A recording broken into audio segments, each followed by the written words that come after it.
tanto tempo? Tá. Ô, gente, vocês estão vendo isso aí? Carnaval de arrancada, meu amigo. Tem que abastecer com combustível litrado, né? Eu vou pôr isso no YouTube. Ah, vamos. Litrado, meu amigo. Você tá arrancada agora há pouco aí, ó. Vocês estão achando que é boa? Aí, ó. Combustível daí.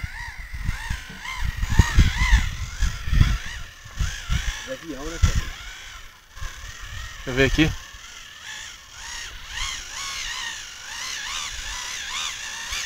Põe a câmera perto, não que explode, né? Já viu, hein? Pode usar o celular perto pra abastecer. Aí, ó. O Marcão tá abastecendo o avião dele. Cadê o Quick pra pôr lá em cima do capô? Cadê o pique maroto? Vamos lá da partida desse troço é já. Aqui é. Você colar caravana aí, uma pista de 600 metros.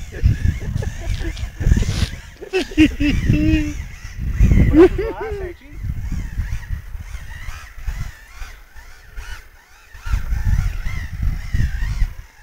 Tá aí. Quantos quilômetros que ela tá fazendo com litro, Marcão? Ah, quase 12.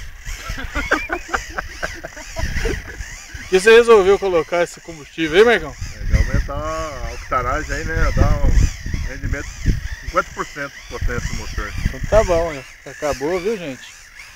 Finalizando aí. Tchau, um abraço.